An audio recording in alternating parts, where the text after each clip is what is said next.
Muy bien, pues comenzamos este último módulo, el segundo módulo práctico de cata, y os habíamos propuesto para hoy cata de tintos. Podéis elegir un tinto joven, un tinto crianza, un tinto reserva, por ejemplo, para identificar esos atributos que provienen, o características, aromas, sabores, intensidades, etcétera, que provienen precisamente del método de elaboración. Ayer, si os acordáis, yo caté un blanco elaborado como blanco joven, simplemente con aromas primarios, no percibí ningún aroma secundario, ligero en boca, con poco cuerpo, poco alcohol, prototípico de Sauvignon Blanc. Eh, a continuación, caté un espumoso, donde ya tuve que, volvemos a lo mismo, una cata con conocimiento del vino, pues yo ya sabía, sabiendo que es un espumoso, con 16 meses, 14, 16, no me acuerdo, meses de crianza, bueno, pues ya sabemos, o de envejecimiento, ya sabemos cómo se debería comportar un cava de San Sadurní de Noya con esos meses de crianza. Entonces ya, en base a tu conocimiento, sabiendo qué tipo de vino tienes delante, pues haces un tipo de cata. Otra cosa es, como decíamos también, la cata ciega, donde no sé ni el método de elaboración, ni la zona, ni la variedad de uva. Entonces, son dos catas que nosotros, como catadores, enfocamos de diferente manera. A mí me gusta combinar las dos realmente.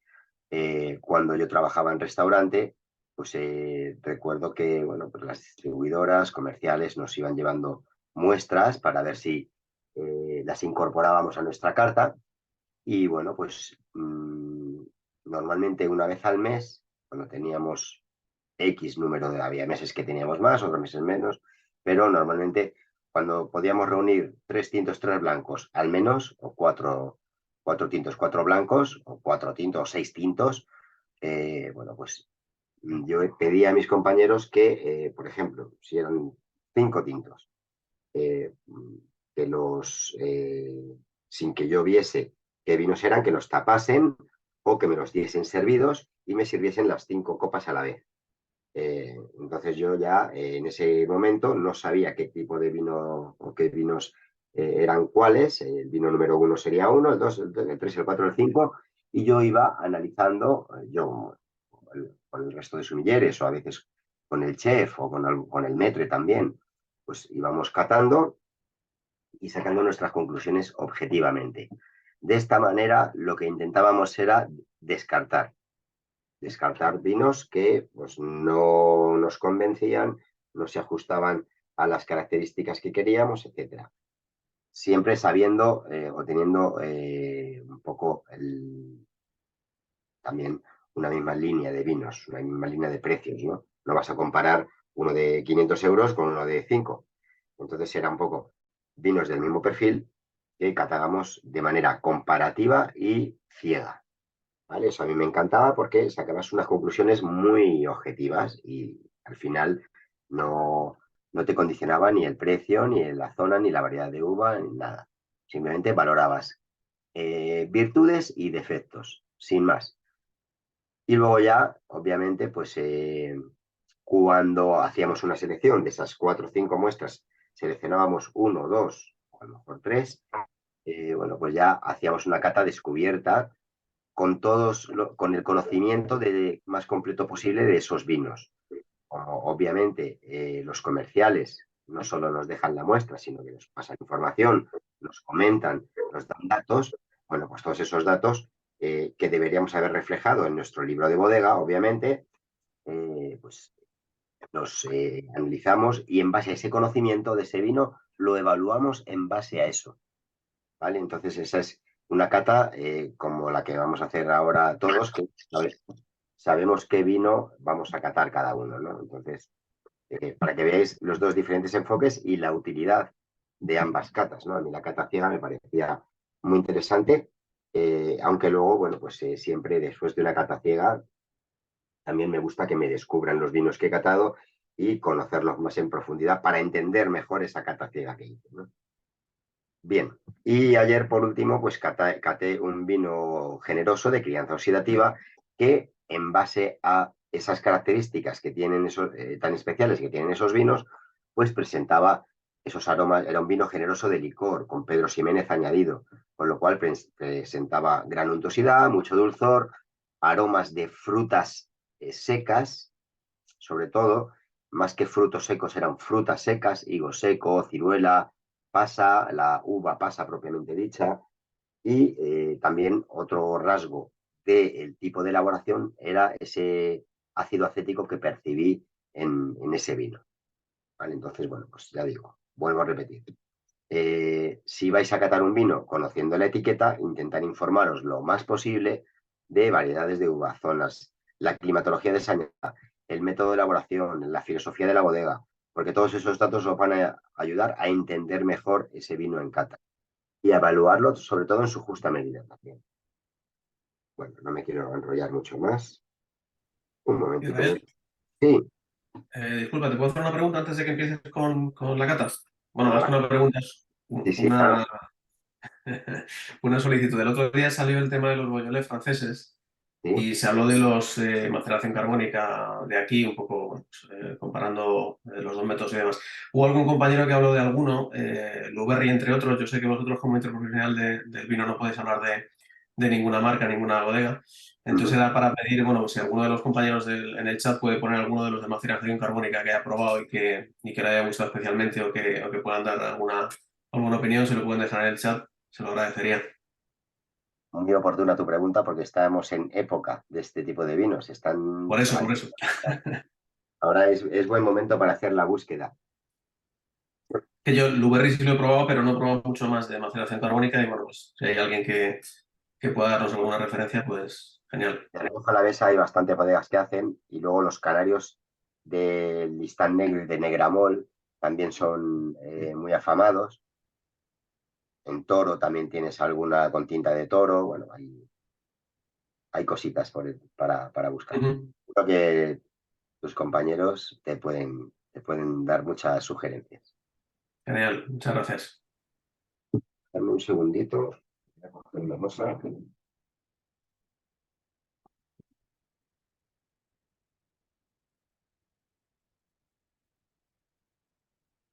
Voy a elevarme un poquito para abrir la botella y que podáis ver perfectamente. Ahora sí, perfecto. Bien, el otro día o ayer hicimos la apertura de vinos espumosos, ahora vamos a hacer una apertura de vino tinto. En este caso, yo tengo aquí un tinto con 4 meses en barrica, del año 2022. Variedad Mencía, denominación de origen El Bierzo. Entonces, la botella, como siempre, en el restaurante la tenemos en posición horizontal y el camarero o sumiller pues siempre va a tratar la botella con sumo cuidado. No la vamos a zarandear ni a llevar a la mesa del cliente debajo del brazo, ni mucho menos. Vamos a tratarlo como un artículo delicado, como lo que es, ¿no? Entonces, imaginaros, este vino no tiene pozos, pero si lo estuviera y yo ya empiezo con la botella a zarandearla, pues nada, de nada serviría. ¿De acuerdo? Entonces, siempre etiqueta mirando hacia el cliente y nos dirigimos a la mesa, nos colocamos en el restaurante a la derecha del anfitrión o de la persona que nos ha pedido la carta de vinos o que, bueno, pues lleva la voz cantante de la mesa y es quien va a elegir y nos ponemos a su derecha, nos inclinamos un poquito y le hacemos ver la etiqueta cantando a la vez el vino, ¿no? Como yo lo he dicho. Denominación de origen Bierzo, variedad Mencía, añada 2022. Con eso sería suficiente para presentar el vino. Luego la psicología del sumiller pues va a observar si el cliente necesita más información, si nos reclama más información, obviamente pues desplegaremos un poco más de conocimiento. Pero tampoco hay que ser cargantes en ese sentido, no, pues de primera, presentando la botella, al cliente tampoco le vamos a contar la historia de la bodega, porque bueno, pues, al final quizá ese cliente no está interesado en esos detalles. Simplemente hacemos una verificación. De nuevo, presentamos la etiqueta, cantamos el vino para verificar que este es el que ha pedido el cliente. Así evitamos luego errores con la cuenta. A veces ocurre, ¿no? Si en voz alta decimos denominación de origen Mencía, el nombre del vino, por supuesto, variedad de uva Mencía, no denominación de origen Mencía. Nombre del vino, variedad de uva, añada, lo estamos diciendo en voz alta delante de toda la mesa, con lo cual luego, si el cliente da el visto bueno, a la hora de la cuenta, que puede ser que digan, no, este vino no es el que yo había pedido, bueno, pues, nos estamos de esta manera asegurando. A ver, que veo que estáis escribiendo cositas en el chat, a ver si se viene a cuento ahora. Bueno, te están dando alguna recomendación. Fenomenal. Muy bien. Entonces, ya tengo la botella y siempre me gustaría, para hacer un inciso aquí con una controversia que hay sobre en los restaurantes abrir la botella al aire o abrirla apoyado.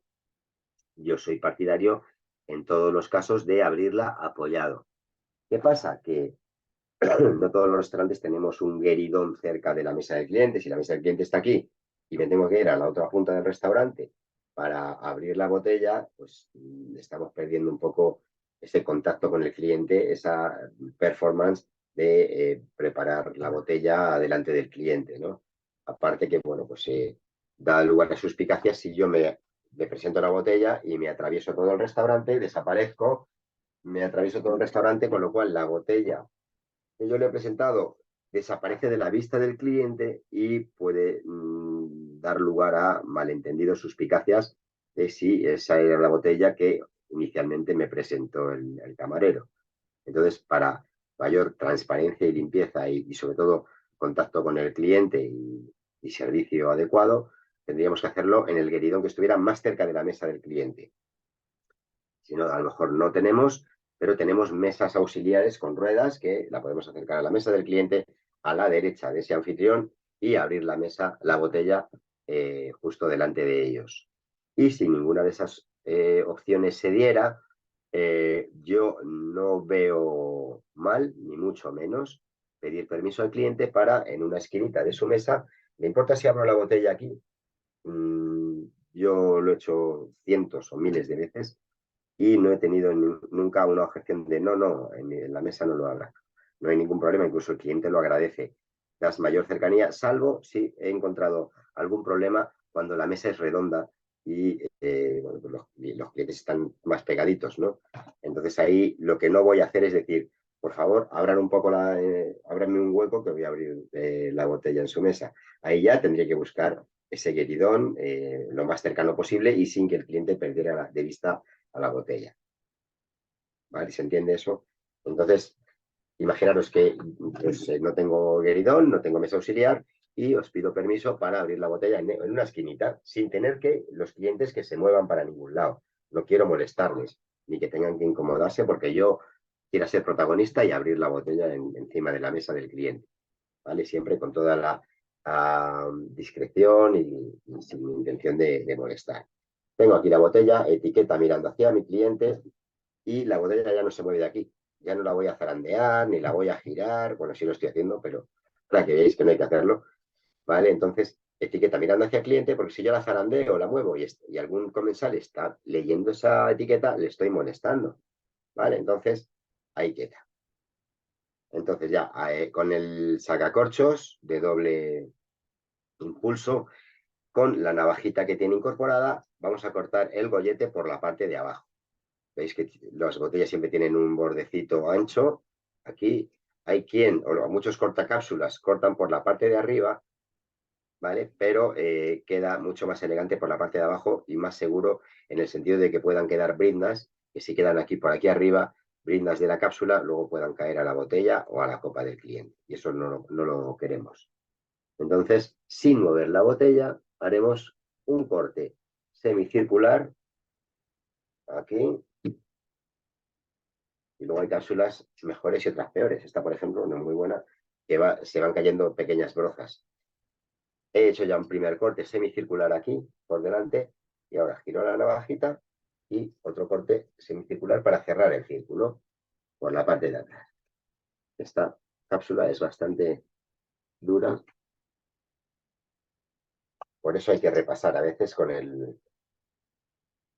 la navajita del sacacorchos. Bueno, siempre con un lito a mano, cuando queden demasiadas brozas, demasiadas partículas, pues limpiamos siempre. Y ahora, una vez que hemos hecho ya el corte por debajo del gollete, pues lo único que tenemos que hacer es tirar hacia arriba de la cápsula para que salga completamente. Aquí la tenemos. Volvemos a limpiar. ¿Vale? Todos estos pequeños detalles son interesantes de cara al cliente. Está viendo que tenemos todo el cuidado en la apertura de su botella, ¿no? Y que no estamos zarandeando el vino, que está pudiendo. Todos los comensales ahora mismo que están enfrente mío están viendo la etiqueta y no hay ningún problema. Y luego ya, pues, clavamos la espiral de manera perpendicular. Vamos a dar una serie de vueltas. Normalmente se habla de 6 medias vueltas. Hay que dejar siempre la última espiral, normalmente para evitar perforar el corcho, teniendo en cuenta la longitud media de los corchos, dejando la última espiral sin perforar, pues nos aseguraremos de que el corcho no se rompe. O sea, que no se perfora. Si lo perforásemos, caerían trocitos al vino, trocitos de corcho. Con esta mano sujetamos fuerte, habiendo apoyado el primer impulso, y con la otra mano tiramos para arriba.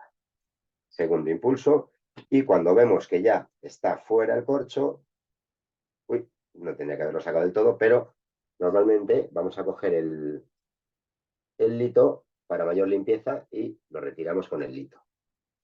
Ponemos el corcho para evitar o advertir si hubiera algún problema en este vino. No lo parece a primera vista. Limpiamos de nuevo, como veis, y luego ya el corcho pues podemos, si no, a mí, digo, después del COVID, pues a mí ya no me gusta olerlo y luego dárselo al cliente a tocar o a oler, ¿no? Entonces, si yo ya lo he olido, lo dejo en el platillo encima de la mesa auxiliar y no se lo daría al cliente. Si no lo huelo, pues puedo perfectamente colocarlo en un platillo y dárselo al cliente, porque hay clientes que los coleccionan, hay clientes que los hacen fotos o lo quieren de recuerdo, etcétera, ¿vale? Bien, entonces, sabiendo que lo que tengo en mi copa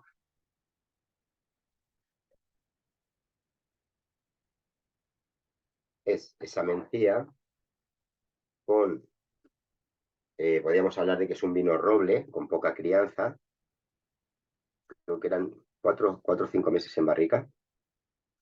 Lo que vamos a hacer primero es ese análisis visual que hicimos el otro día, ayer. En los vinos tintos es mucho más interesante este análisis visual en el sentido que nos da algo más de información y tiene más atributos que evaluar. Lo primero, como veíamos ayer, si tenéis la ficha de cata delante, es el aspecto, esa primera impresión. Fondo blanco y inclinamos la copa a 45 grados y miramos desde arriba. Fijaros que en los vinos tintos tenemos esa zona del centro donde más líquido hay y luego tenemos en la orilla, toda esta parte exterior, ¿vale? Ese anillo exterior de un color diferente. Eso es lo que llamamos el ribete, ¿vale? Ahora analizaremos el ribete y qué significado tiene. En primer lugar, como decíamos, siempre vamos a analizar el aspecto, es decir, que el vino esté limpio, que no tenga ninguna anomalía, que no esté turbio, que tenga cierto brillo. En este caso, como sé que es un vino casi joven, un roble, es un 2022, bueno, pues tengo que esperar de él ciertos matices de juventud, ¿vale? Si no supiera qué edad tiene este vino, de qué añada es, solo con mirar el ribete, que tiene unos tonos, está perdiendo el carácter violáceo, pero todavía mantiene algunos reflejos violáceos, diría que es un vino joven, ¿vale? Con cierta evolución correspondiente a un año y pico, bueno, pues al final, un año y pico en botella o un año en botella y 4 o 5 meses en la barrica. Perdón, Sí, ¿puede ser que también los ribetes sean transparentes? transparente, ¿no? Mm. En un blanco todavía puedes ver reflejos plateados, pero transparente. Yo creo que se Mm, refiere como a algo acerado, ¿no? O sea, justamente ese platinado que mencionas. Sí, pero sería para vinos blancos, Exacto. no en tintos. Bueno, pues mira, es una cosa que me estás enseñando ahora, porque nosotros cuando catamos nuestro Mencía joven, decimos que el ribete es transparente. O sea, que eso estaría mal dicho. O mal nombrado, ¿a qué llaman el ribete? Claro, Ah, el ribete menisco o corona. sí, el ribete o menisco más en los blancos, ribete más en los tintos, es Sí, este sí, sí, anillo sí, exterior de un color diferente. sí. A ver, una cosa que vamos a evaluar es la diferencia entre el centro de la copa, es decir, donde más líquido hay, toda esta, Sí, sí, sí, sí, sí. Sí, lo ¿ves? sé perfectamente, o sea, lo entiendo perfectamente, pero vamos, que entonces está mal dicho que aunque lo veamos así como agua, no se puede decir que es transparente. Yo no lo veo transparente. Un vino tinto, si es transparente, no lo veo.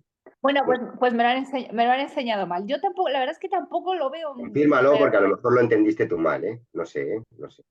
Confírmalo con la No, persona. no, lo decimos todos, o sea que está todo mal dicho. No sé. Vale. ¿Qué veis transparente en un vino tinto? La verdad.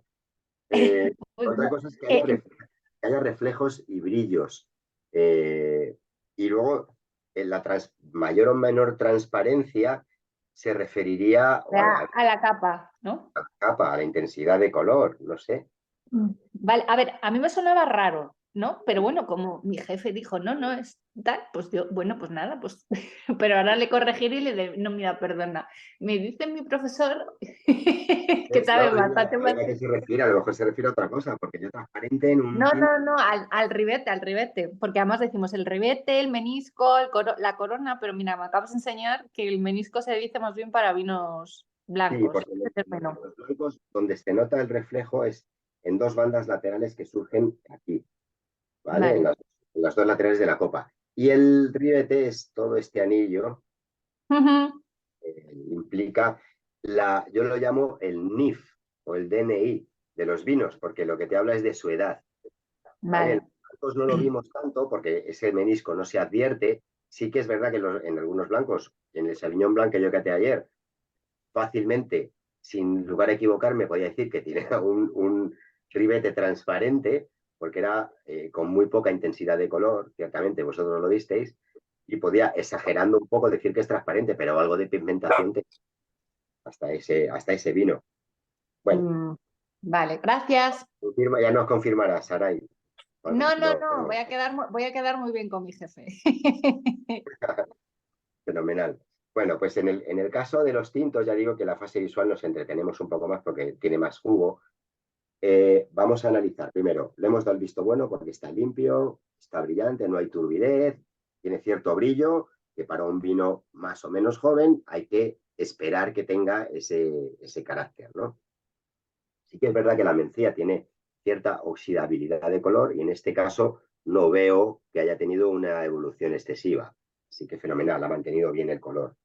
Seguramente era un vino con mucha extracción de color, con una maceración muy intensa y mantiene mucho más intensidad de color, aunque haya pasado un año largo, ¿no? Entonces, podemos definir el color, es lo que menos me importa, si es rojo picota, rojo cereza, no me importa, o me importa menos, ¿vale? Pero lo que sí quiero que advirtáis es, si la paleta de colores de los vinos tintos, vamos a ir desde más joven a más viejo.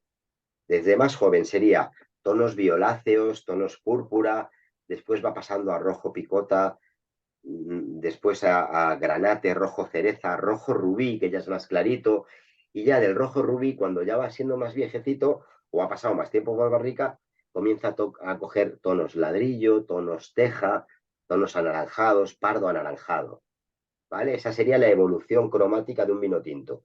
Y de este mismo, siendo un joven, si lo hubiera descorchado esta botella dentro de 5 años, pues ya estaría en esos tonos teja, pardo anaranjado, porque estaría el pobre ya decrépito, ¿vale?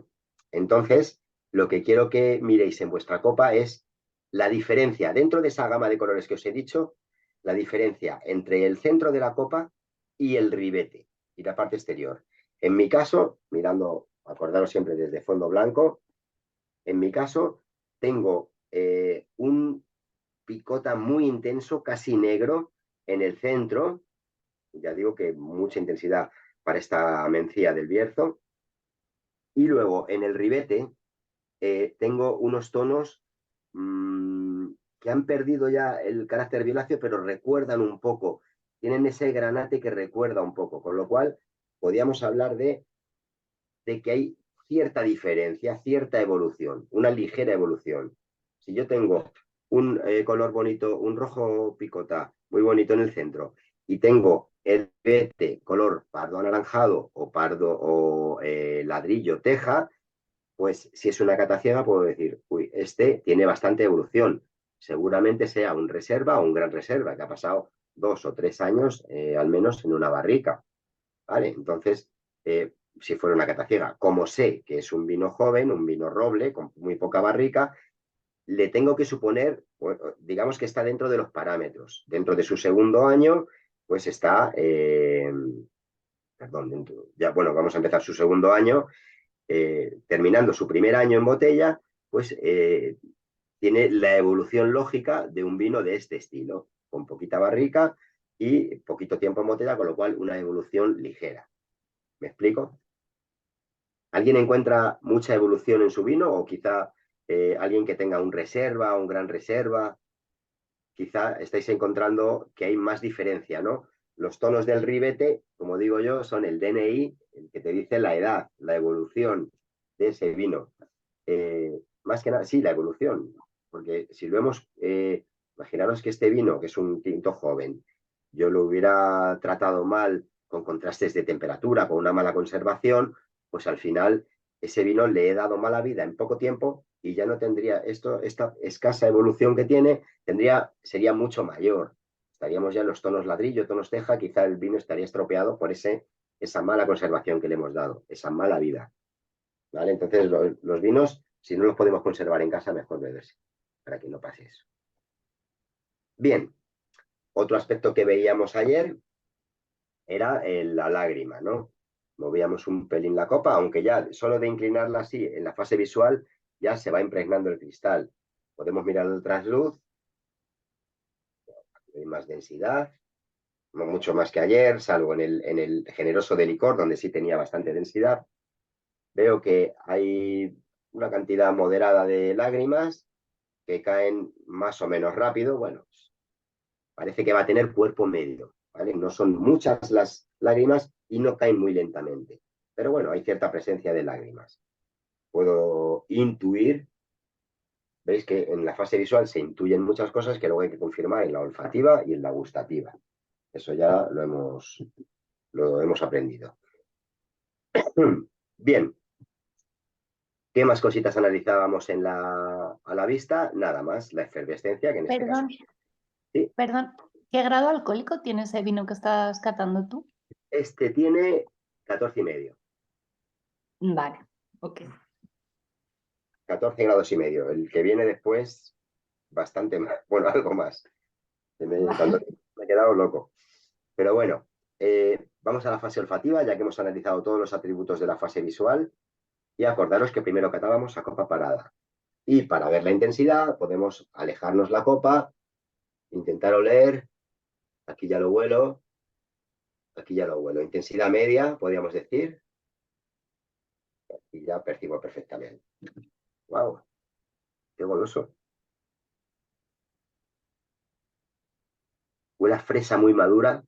Al acordaros a copa parada, lo que percibimos es el aroma predominante, ¿vale? Lo que predomina, lo que marca la personalidad de este vino. En este caso ya directamente me ha dado fresas muy maduras, frutos rojos, frambuesa. Recuerda, tiene recuerdos a eso, a fresa, frambuesa, casís, quizás. Y ahora ya agitamos la copa para romper un poquito el vino, oxidarlo, oxigenarlo y que nos exprese mayor gama aromática, no solo ese aroma predominante. Wow. Huele muy balsámico, un punto mineral, huele a cantera, donde pican la piedra, ese aroma que suelta la piedra. hierbas de monte, sotobosque.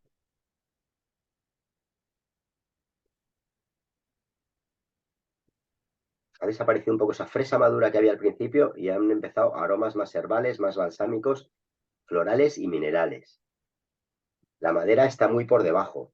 Ahí, sí, conociendo el vino, yo sé que tiene 4 meses, con lo cual entiendo que la madera no va a dominar. Sin embargo, tengo que notarla, ¿no? Bueno, pues en principio no ha salido ni a copa parada, no ha salido y ahora está empezando a notarse un poco notas amaderadas, alguna especia, pero era muy intenso el aroma a la hierba de monte, balsámico, notas balsámicas, como de jara.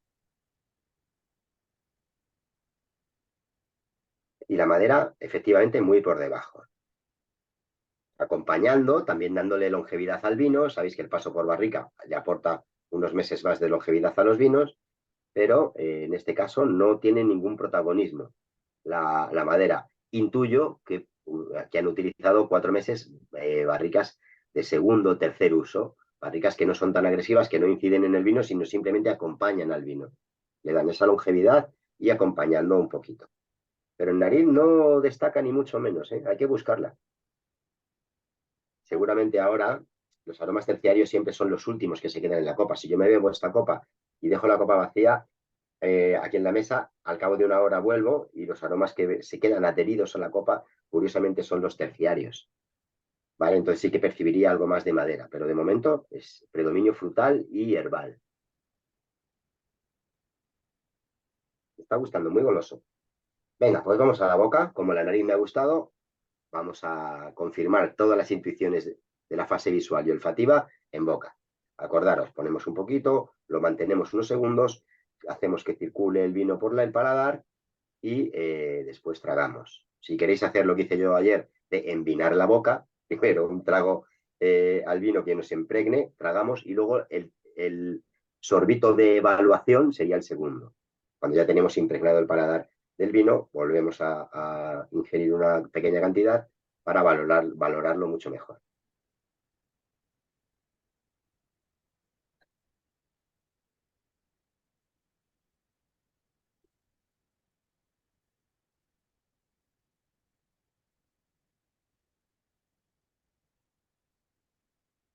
Todavía un poco tánico, lo percibo.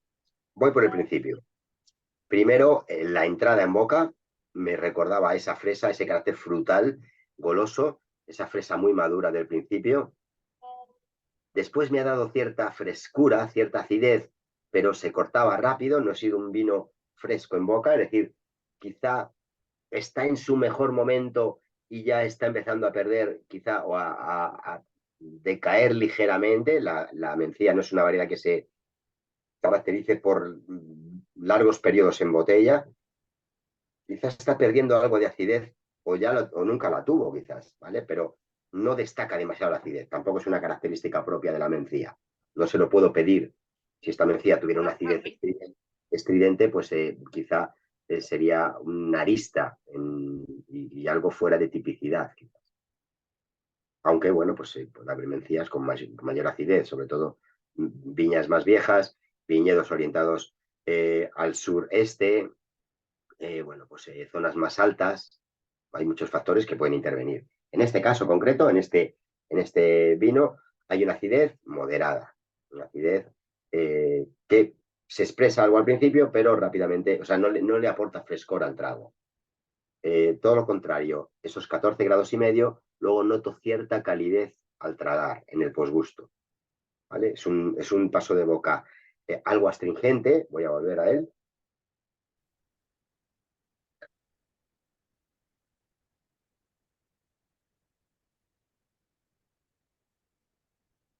Un paso de boca algo astringente, algo rugoso, me coagula un poquito la saliva, no completamente, pero me deja un poquito dormida las encías.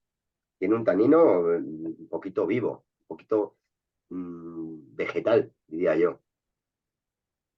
¿Vale? No es del todo agradable el paso de boca de este vino y luego la calidez del alcohol se nota al final. Esto tiene un poco que ver, quizás intuyo, con esa pérdida de acidez que ha tenido este vino.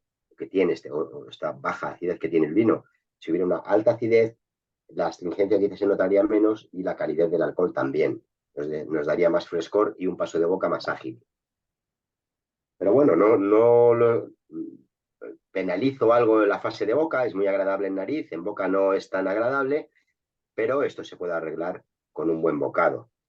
Veo ahí a Sergio, que está picoteando. Pues este vino está pidiendo algo de picoteo. Este vino está pidiendo algo de grasa, algo de proteína, para que ese tanino se suavice y el carácter frutal que he percibido en nariz en este vino, pues se exprese en boca, que no se expresa. Además, el posgusto es algo corto. Es un posgusto algo corto, no muy intenso. Bueno. Quizá diría que este vino tuvo su mejor momento. Su mejor momento ya pasó, aunque en nariz expresa todavía limpieza, franqueza de aromas, pero en boca está algo desequilibrado. En boca siempre tenéis que buscar la armonía. Armonía en los elementos del cuerpo del vino. Acidez, grado alcohólico, y si estamos hablando de tintos, le sumamos el tanino a la acidez y al grado alcohólico. ¿Vale? Bueno, pues no me ha convencido mucho, pero bueno, en eso consisten las catas, ¿no? No te van a encantar todos los vinos.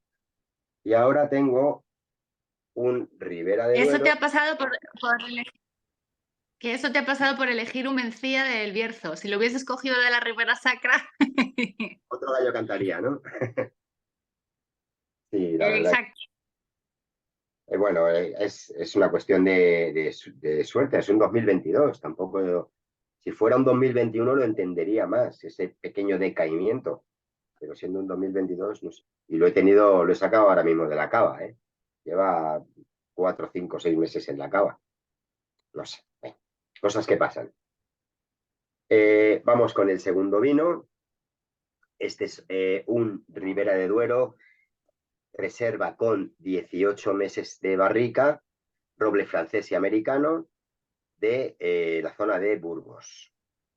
¿Vale? Vinos en Burgos, por regla general, sin querer generalizar, los Ribera de Duero de Burgos tienen una intensidad mayor de color y quizá una acidez más marcada que los vallisoletanos, por ejemplo.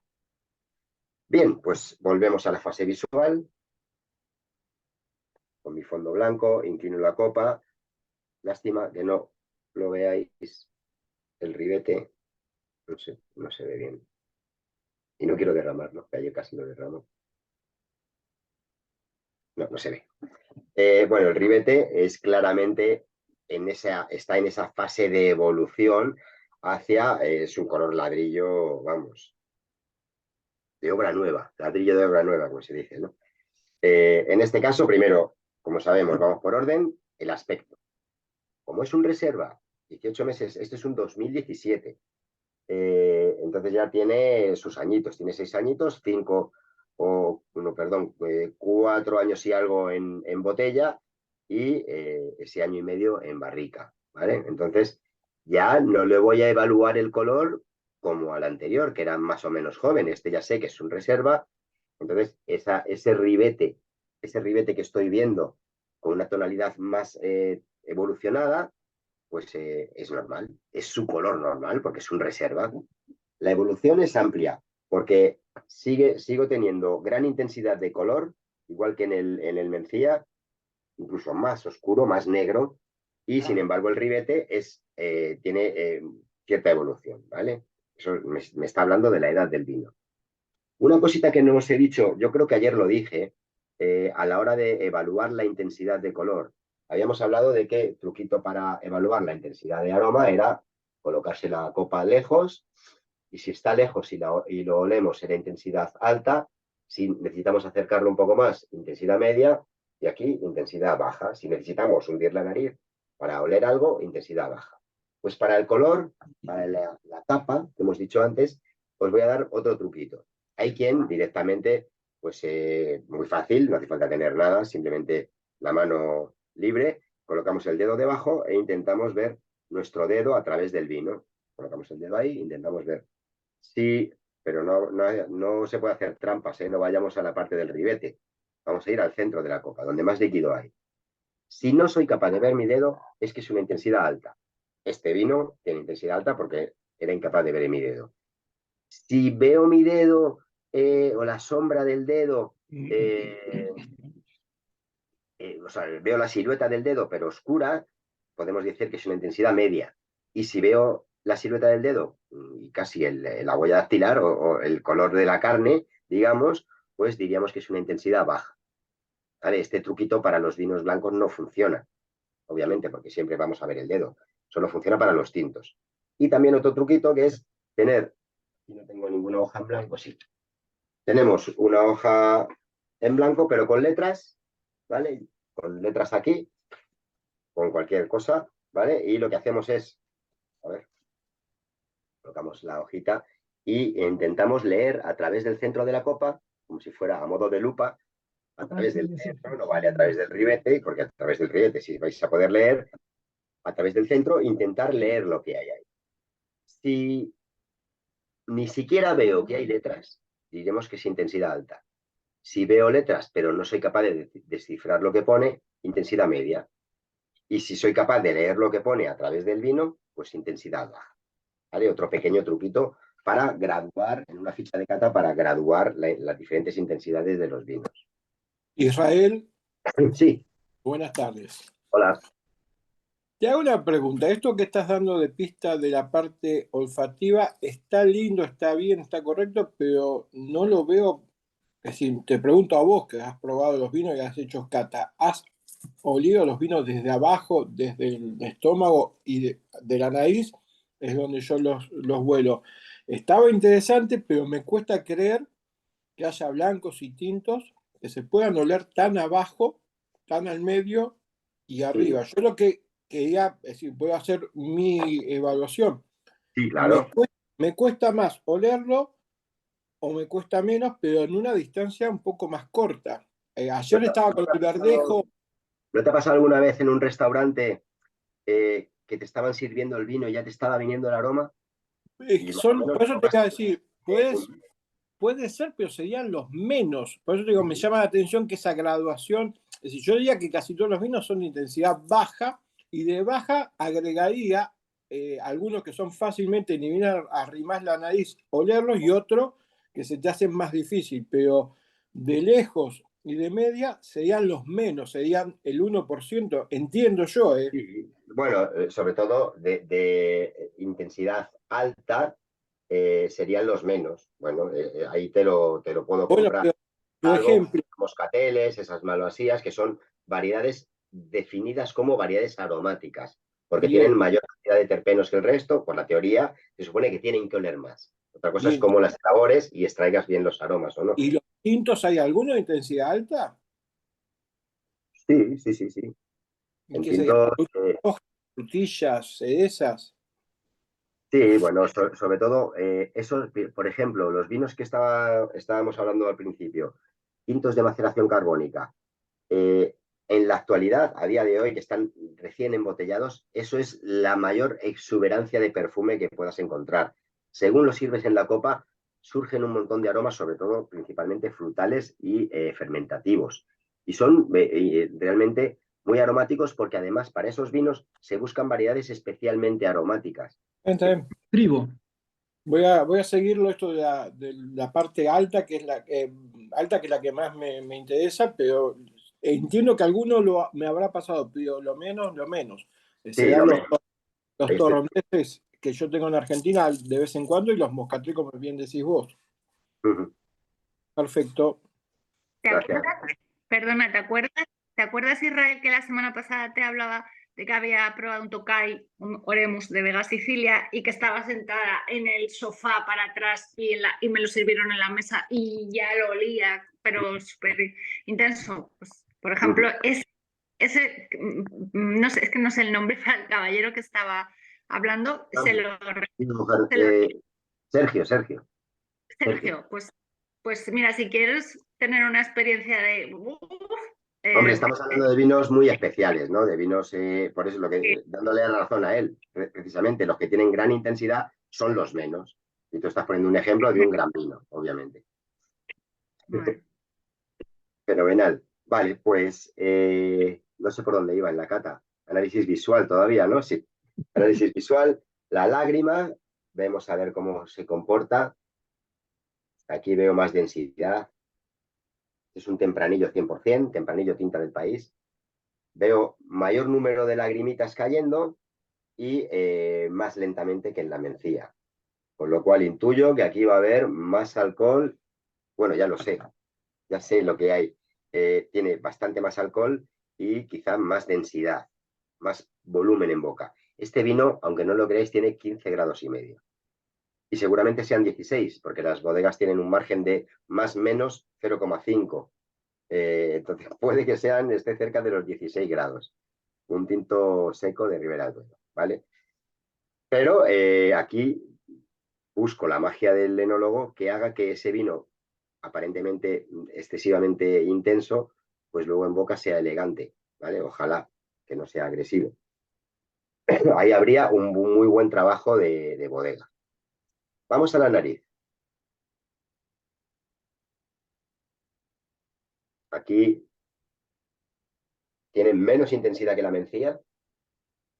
También cuando catéis vinos en línea, lo bueno es poder comparar.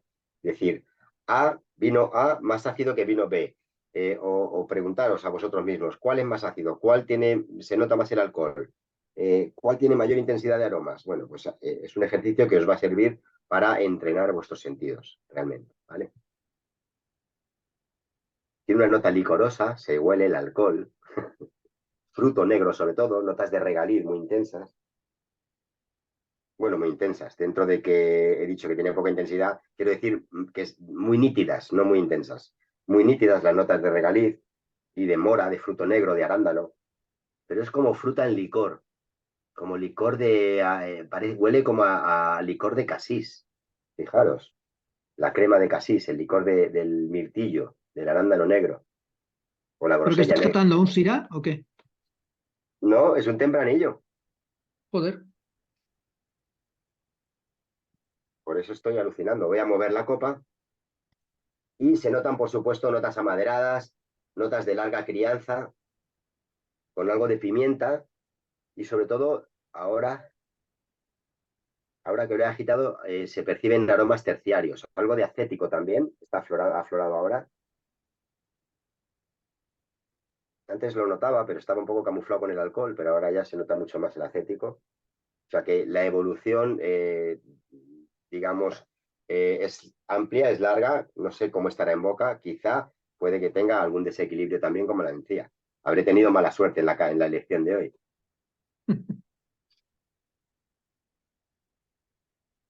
Pero sí tiene esas notas un poco, pues casi que también en cata ciega casi me voy a la mencía, porque tiene notas como carboníferas, como de un poco de combustión.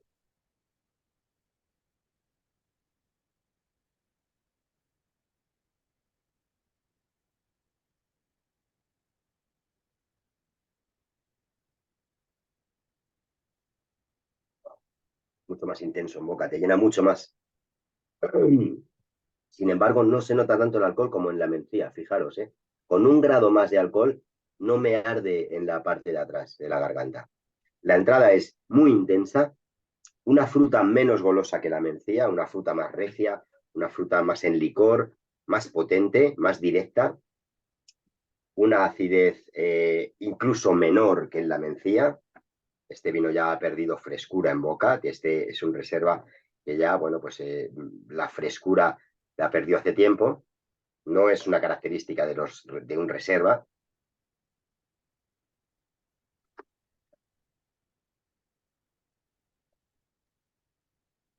Pero esa acidez mínima que tiene ofrece estructura y ofrece linealidad en el paladar. Es decir, que el paso de boca no es rugoso para nada, tiene un tanino pulido, presente, ojo, presente pero pulido. Presente me refiero a que me llena la boca, pero no me rasca como me rascaba la mencía de antes. ¿Vale? Yo creo que lo achaco a un poco de verdor que tuviera esta mencía. ¿Vale? En este caso es una uva, una fruta muy, muy, muy madura, casi compotada, casi que pues esa fruta en licor, esa combinación del grado alcohólico alto y la fruta muy madura me recuerda al licor de cassis que os he dicho. Y en boca, aunque ha perdido expresividad, he de reconocer que tiene mucho más armonía que la mencía. Entra frutal, intenso frutal, una acidez moderada, un paso de boca sedoso, a lo mejor es demasiado piropo lo de sedoso, quizá es un paso de boca amable, vamos a decir, ahí siempre hay que buscar bien las palabras porque puede que te excedas o te quedes corto. Siempre hay que buscar la palabra adecuada y es lo más complicado de la comunicación del vino, ¿no? Pero en este caso es un paso de boca amable y curiosamente amable porque tiene un grado alcohólico de 15,5 y luego el posgusto es algo corto, si os digo la verdad. Ha sido más largo el posgusto de la mencía, esa fresa muy madura que salía después. Bueno, pues estos vinos, no sé, no he estado rellenando ficha de cata, pero a la mencía le daría quizá de 0 a 10, un 6 en global, y a este reserva de Ribera de Duero, quizá pues un poquito más, 6,5, 7, pero no mucho más. A lo mejor con un 7 estoy siendo demasiado benévolo. Porque ya pasó también su momento, curiosamente. Ambos han pasado hace poco su mejor momento y están empezando a mostrar síntomas de cansancio, síntomas de desequilibrio. Mucho más el mencía que este, pero este todavía le auguro 8 o 10 meses más en buenas condiciones. Y aromáticamente va abriendo mucho más, ¿eh? Aromáticamente me está dando ahora mucho más maderas, más vainillas. La pimienta de antes también se percibe. Bueno, es interesante. Ahora me gustaría que alguien de vosotros pues haga su propia cata. ¿Alguien le apetece? O si no, voy a leer. Si alguien prefiere escribir su cata, pues la leo sin problema. A ver.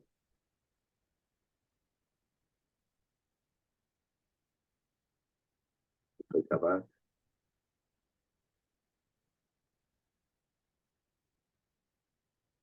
¿Alguien quiere comentar algo? A ver, Marta, en la cata de distintos vinos blancos tintos o jóvenes reserva, ¿hay orden de cata? Es decir, blancos antes que tintos, jóvenes antes que reservas. Gracias. Buena pregunta, Marta. Cuando yo os comentaba que la práctica que yo hacía en el restaurante era que algún compañero, alguna compañera cogieran las 5 o 6 referencias y digamos, no me dijeran el orden y me sirvieran los vinos directamente sin yo saber qué vino es, pues ahí el orden, curiosamente yo me iba marcando el orden. Primero hacía un análisis rápido visual de las 5, decidía cuáles eran los más jóvenes, los colocaba al principio, los más viejos los colocaba al final y volví a hacer otro análisis visual y luego ya olfativo y quizá iba cambiando el orden. Siempre me gustaba ordenarlos de más joven a más viejo. Normalmente todo tiene un orden, tanto en cata como en un menú de degustación. Un menú de degustación de 10, 15, 20 platos que tú vas a utilizar 4, 5, 6 vinos. Tienes que empezar siempre de más suave a más intenso, de menos alcohólico a más alcohólico, por tanto, de más ácido a más dulce. Si tú pruebas un vino dulce y después uno ácido, el ácido te va a parecer incluso más ácido, ¿vale? Entonces vas a desmerecer el vino 2 con la percepción del vino 1. Entonces, de más ligero a más suave, de más joven a más intenso, o más viejo, mejor dicho, o a más crianza, de más ácido a más dulce, de más seco a más dulce también, ¿vale? Y ese sería un poco el orden o los diferentes criterios de orden más lógicos. ¿Qué pasa? Que a veces no te va a cuadrar todo. Hay uno que es muy ácido, pero también es algo dulce, entonces no sabes si ponerlo el primero o el segundo o el tercero, entonces, bueno, pues luego ya empiezan las complicaciones. Pero en general, para responder a tu pregunta, sería eso, ¿no? Primero blancos, luego tintos, y dentro de los blancos, pues primero más jóvenes, primero más ácidos, primero más secos, primero menos alcohólicos. Y los últimos, Israel, todo lo ¿y contrario. el cava cuándo? ¿Adelante, al final? ¿O lo mismo? Eh, si vas a hacer una cata en un hipotético caso, que hiciéramos una cata de blancos espumosos y tintos, pues yo la separaría en 3 catas, para empezar, ¿no? Primero cataría blancos y después espumosos y después los tintos. ¿Por Ah, qué? Dime. no, no, me sorprendiste. Pensé que iba a ir al principio o al final, no al medio. Eh, Irían antes que, o sea, después que los blancos, porque los blancos por lo general van a ser más secos que los cavas. Los cavas, como vimos el día de la elaboración de cavas, pues un brut tiene 8 o 9 gramos de azúcar por litro, ¿vale? Que es, Ujú. el brut es el más habitual que tomamos. Otra cosa es que estemos catando solo brut nature, que tiene como mucho 3 gramos por litro, entonces pondríamos todos los brut nature al principio de la cata y después los blancos y después los tintos. Pero si son brut, eh, primero los blancos, que van a ser más secos y menos intensos, menos dulces, y luego ya los espumosos, que ya digo, si son brut, tendrán 8 o 9 gramos de azúcar por litro. Y si fuera un solo cava, ahí sí podría ser principio final, si es una degustación de 7 vinos, 3, 2 blancos, 4, Si 3 es un menú de tintos. degustación, depende del menú, obviamente. Si es una cata técnica, pues un solo cava no tiene mucho sentido, porque normalmente lo que se intenta es comparar con iguales, con sus iguales.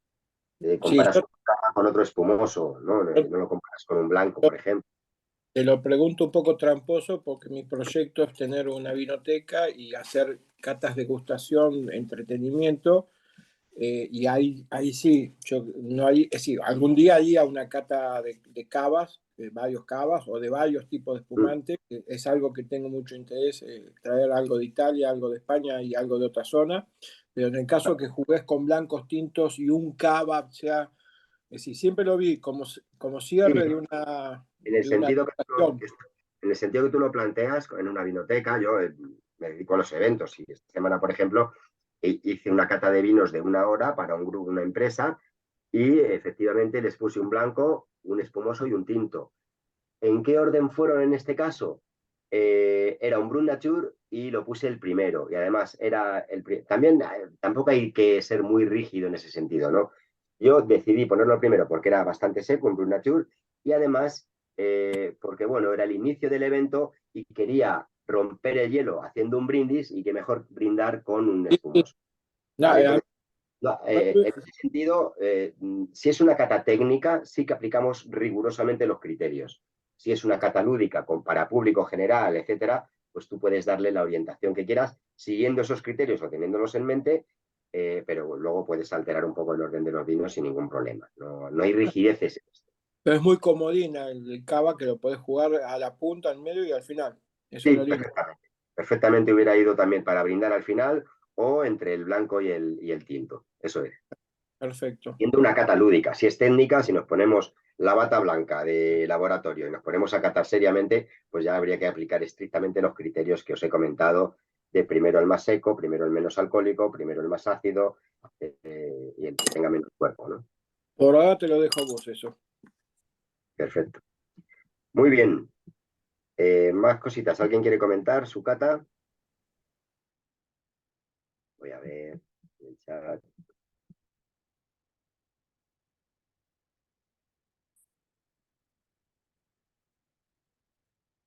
A ver, a ver, a ver. Yo, Israel, he Sí, cogido, he cogido un vino de pago, que toma pone ya. vino de pago, finca ecológica. Lo compré Ah, en el líder. vale. Tiene 4 variedades: Garnacha, Tempranillo, Merlot y Cabernet Sauvignon. Toma ya. Y luego tiene en la guía Peñín, no sé si la conoces, Sí, claro. 2022, tiene 90 puntos.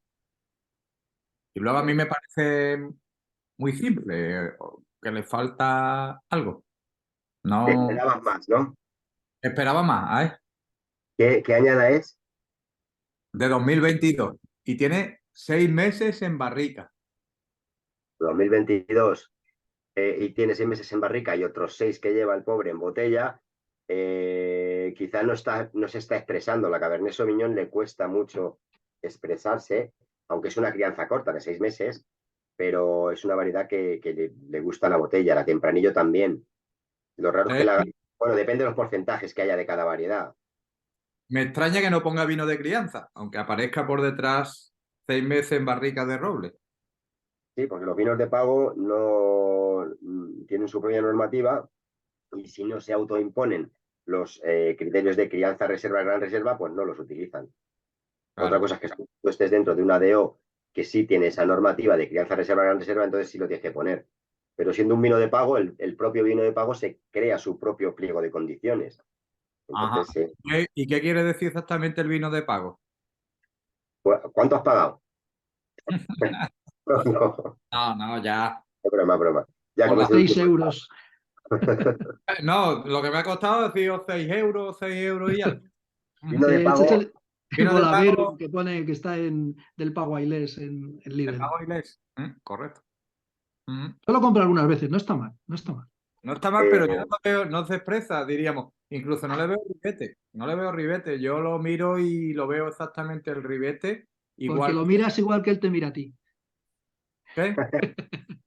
No, porque no ha evolucionado, yo qué sé, es muy plano el vino. No. no, pero normalmente al inclinar la copa bien 45 grados tiene que salirte de un color u otro, tiene que salirte un borde de un color diferente. Ese anillo exterior, por fino que sea, siempre expresa una tonalidad con un fondo blanco, siempre. No lo veo, no lo veo. Qué raro. ¿Óleo? Es un vino entonces muy intenso de color, No. ¿no? De intensidad he puesto media baja, porque Ahora, si cojo el folio puedo leer. que puedes leer a través de él, ¿no? Sí. No sé. La verdad que te diría que a lo mejor le falta un poco de tiempo en botella para expresarse, pero Ay, depende un poco de la proporción de variedades, porque la garnacha normalmente para este tipo de vinos con 6 meses en barrica, cuando lleva ya 6 meses en botella se expresa al 100%, se expresa perfectamente esa frutosidad de la garnacha. Otra cosa es la Cabernet, que tarda un poco más, etcétera, o la Merlot. ¿En boca cómo está? ¿Es tánico? es muy acético, diríamos, muy ácido. Y en olfato también. Me da el acético. Sí, aromas como a pegamento, a barniz, Ay, así. ¿sí? Pues a lo mejor está algo evolucionado, no lo sé. Sí, pero Y no lo lo que veo, me- no pasado rancio ni nada de esto, no. ¿no? Yo creo que le Ujú. falta llegar, creo yo. Ajá. Sí, pero si ya muestra características de acético, va a llegar un poquito cojo. Sí, lo mismo el alcohol, lo que me está dando. Vale. Ujú. Y lo que me preguntabas de los vinos de pago es una normativa a nivel europeo, a nivel España también, a nivel nacional, que se sitúa en la pirámide de calidad de las denominaciones de origen. Sería una denominación de origen con un rango superior y que abarca a un paraje determinado, una finca en concreto con características especiales, que esa bodega ha solicitado la consecución del título vino de pago y es, digamos, una denominación de origen en sí misma, de una finca en concreto, ¿vale? Para resumirlo así mucho. Yo creo No que tiene nada que ver con otras bodegas que se llaman pago de no sé qué, pago de no sé cuánto, que es las de su... Cucha, por ejemplo, los de Marqués, no de Griñón, por Claro, ejemplo. esos nombres ya los tenían antes que surgiera esa normativa, con lo cual no pudieron decirles que los quitasen, ¿me explico? Entonces genera algo de confusión. Una cosa Ya. es la normativa legal que te va a poner vino de pago abajo, en una parte del nombre, debajo del nombre, y otra cosa que el nombre sea vino de pago, no sé qué, vino del pago de no sé qué, o pago de Por no sé eso te qué. lo he preguntado precisamente, pero más o Claro. menos sabía por dónde iban los tiros.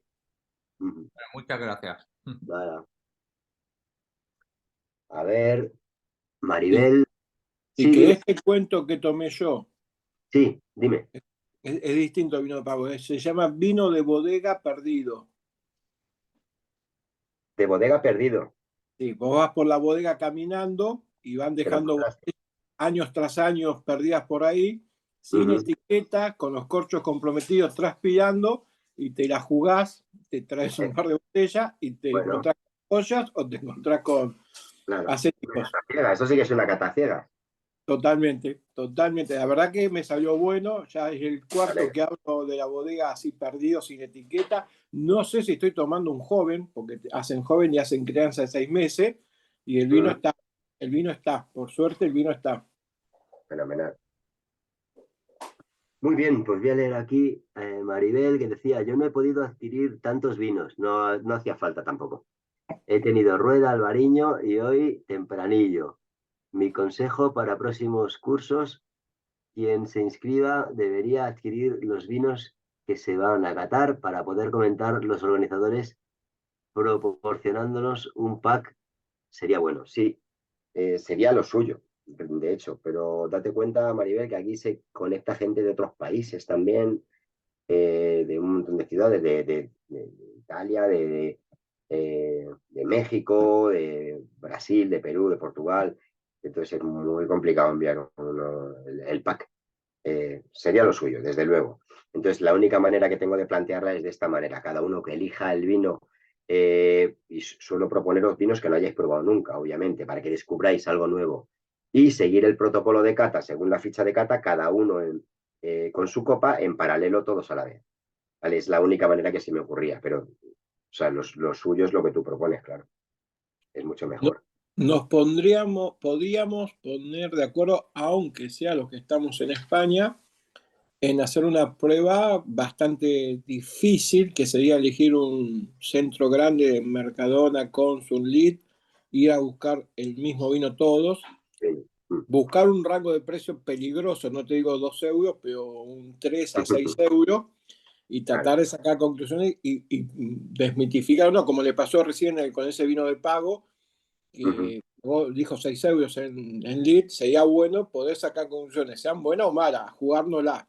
Claro, claro. Sí, sí. La verdad Pues, que tómalo. me esperaba más de este vino. Bueno, no pasa nada, ya sabes, has sacado tus conclusiones, los vinos son de esta manera, a veces te hacen feliz, a veces no tanto, a veces tienes grandes expectativas con un vino que luego te defrauda, o todo lo contrario, ¿no? De hecho, no vi lo de 6 meses en barrica, porque había un 2021. Y precisamente creí que no tenía crianza en barrica y cogí el 2022. Tal vez, sabiendo que tuviera crianza, hubiera cogido el 2021, a ver, porque creo que es lo que le falta. Claro, posiblemente. Bueno, como no te ha costado mucho, para hacer la prueba puedes comprar el 21, todavía estás a tiempo de Claro, hacer para la probarlo. Ahí, ya aprendo. Hombre, claro, es que de esa manera sería, en ese caso sería una cata comparativa vertical, porque sería el mismo vino catado en diferentes añadas. Ajá, saco Entonces, conclusiones, claro. claro, claro. Sí, Sacas conclusiones de ese año, de la evolución de uno y de otro, y claro. de muchas cosas. La verdad que esa cata es de las más bonitas que hay para hacer y de las más didácticas. Ajá, pues vale, muchas gracias. Nada, un placer. Igualmente. Muy bien, pues ya me he pasado 10 minutos. Supongo que ya habrá gente que se tenga que ir. Me gustaría despedirme de todos a la vez y bueno, pues agradeciendo la asistencia. Este es el último curso de 2023. Bueno, ha sido 12 cursos entre mi compañera Vicky y yo desde que volvimos de vacaciones, desde septiembre. Y bueno, pues encantadísimos de que nos hayáis seguido. Muchos de vosotros habéis repetido, lo cual a mí me llega al corazón también. Bueno, y sobre todo me llegará al corazón si en 2024 nos volvemos a ver. Nosotros intentaremos generar contenidos nuevos para que aquellos que ya habéis asistido a varios cursos pues tengáis otras opciones, otros contenidos que espero os resulten interesantes y así nos podemos ver el año que viene en pantalla. Y bueno, pues ya sabéis que si pasáis por Madrid, aquí me tenéis mis datos, mi teléfono, mi mail, me escribís y nos tomamos unos vinos por aquí. ¿Vale? Bueno, Pues nada, de verdad. Muchísimas gracias. muchas gracias. Un consejo, Israel, para el año que viene. Sí. Para que haya interferencias por ahí. Ahora adiós. Adiós, adiós. Dime, Sergio. Con respecto a los cursos, quizás, aunque sea uno más profundo, más técnico, más a una sección, a un lugar, es decir, aunque sea un curso que sea DOC Rioja, DOC Priorat o algo que vayas con mucho tema en las 10 charlas u 8 charlas, pero de una zona, de un vino, de algo muy puntual, que sea mucho, al que quiera, para que se aprendan mucho más y mejor. Monográficos te refieres, ¿no? Un poco más monográficos. Bueno, Sí, algo que decir, venite a Requena, qué pasa con el Cabe Requena, qué pasa con esto nuevo que se llama Corpinat, qué sé yo, algo que te dé durante 8 charlas mucha información de un solo tema. eso como os van a pasar una encuesta de satisfacción, supongo que podéis poner observaciones y de todas maneras también se lo comentas a Paloma como posibles ideas de mejora y todas las sugerencias que tengáis serán súper bienvenidas. Perfecto. A mí me encanta esa idea. Muy bien, muchas gracias. Gracias a vosotros. Nada, lo dicho, que tengáis, ya que se acercan las Navidades, que tengáis unas muy buenas fiestas, que descorchéis buenos vinos y nada. Nos vemos en 2024 en nuevos cursos de OIB. Muchísimas gracias y salud. Israel, Muchas muchas gracias. gracias a ti. Muchas gracias a ti, de verdad. Un placer. He estado a vosotros. encantado, de verdad, y he seguido aprendiendo. Ya había hecho otros cursos y la verdad es que voy a echar de menos tus cursos y espero volver a reengancharme en marzo, si es que los volvéis a hacer. Así que Pues, estaré pendiente. esa es la idea. Y allí nos Paséis vemos. unas felices fiestas todos. Igualmente, felices fiestas. Venga. Si queda alguna duda en el chat, no os preocupéis que por escrito la pasaríamos. ¿Vale? Y nada, el examen va a ser facilito, el test es sencillo y seguramente 100% que vais a conseguir todos el diploma acreditativo. Así que lo dicho, en marzo, con suerte, Dios quiera que nos veamos otra vez, aunque sea online. Muchas gracias. Chao. Muy bien, gracias. Muchas gracias, Israel. Felices fiestas para todos. Igualmente, felices fiestas.